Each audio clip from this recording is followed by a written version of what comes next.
reçu à mon invitation. J'en suis très touchée. Le portrait est mon style pictural de prédilection. J'ai déjà exposé sur ce mode d'expression.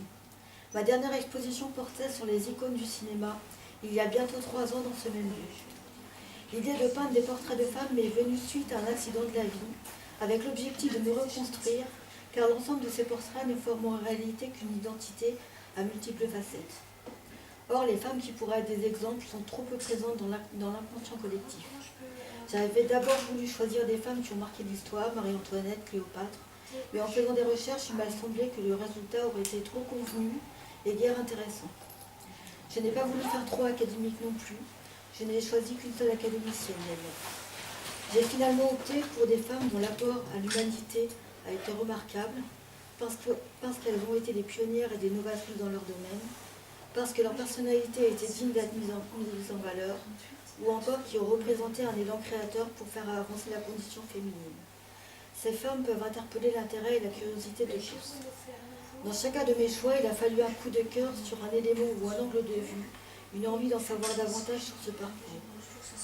Il y en a une certaine partie que je connaissais, et j'ai peut-être été subjective, mais j'ai également questionné autour de moi afin de recueillir des points de vue différents sur les femmes de l'histoire ou d'actualité qu'il pourrait être intéressant de mettre en lumière.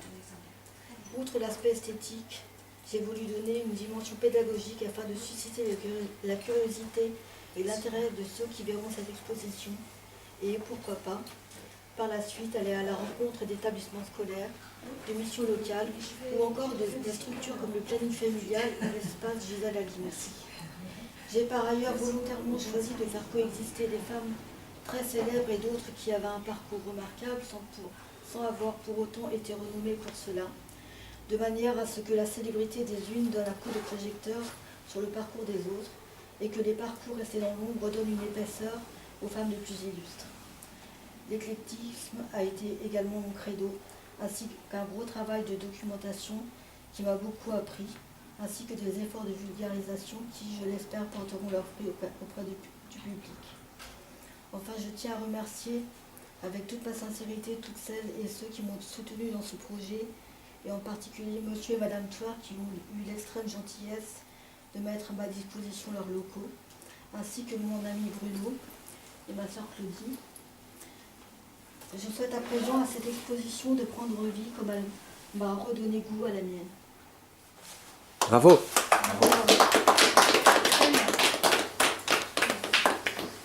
Je crois qu'on peut prendre le verre.